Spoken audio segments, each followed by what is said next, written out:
Welcome to Zwida Media. If you're new to this channel, please subscribe. Don't forget to like, comment and share. Here's a new video for today. Enjoy.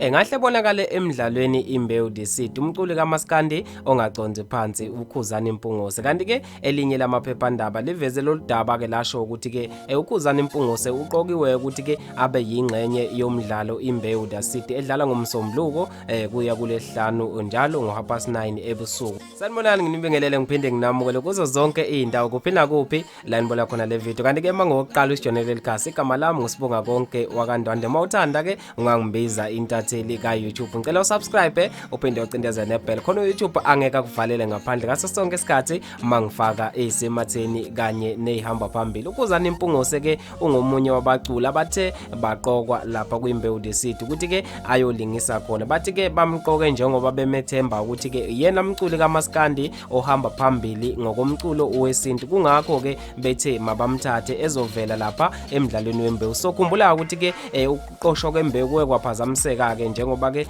kuthiwa ke iCovid-19 iyona ke ethe yaba isiphazamiso kodwa ke bathi ke basola ke noma abanye bathe uke wabonakala ke uKhuzani khona lapha endaweni yaseThekwini eqopha wona lo mdlalo Imbewu the Seed. Kuthiwa ke uKhuzani uzobonakala elingisa khona lapha kuImbewu the Seed kwenye indawo abayisebenzisayo khona lapha kuImbewu engakadalulwa ke njengamanje kanti ke bathi uKhuzani uthe mayibuzwa ngalodaba wathi yena ke ayikho into ayiqophayo uziqhelelanisile ke nalawo mahlebezi kodwa ke elinye lamaphephandaba laqinisekisa ukuthi ngampela ke uKhuzani uzobonakala khona lapha emidlalweni Imbewu the Seed. Kanti ke mina sengiphuma kanje ake ngizwe ke uvula ukuthi wena ke ngabe uthi yiqiniso noma nje amampunge lawa esiwazwayo noma esiwabonayo khona lapha emaphephandabeni ukuthi ke uKhuzani usezolingisa kuImbewu the Seed ngoba sizokhumbula ke ukuthi naphambilini ukuwalingisa komunye umdlalo kamabona kude. Kanti ke asivele siqede khona lapha kwe comment section ngaphandle ukuthi ke sikhulume kakhulu yazi ukuthi la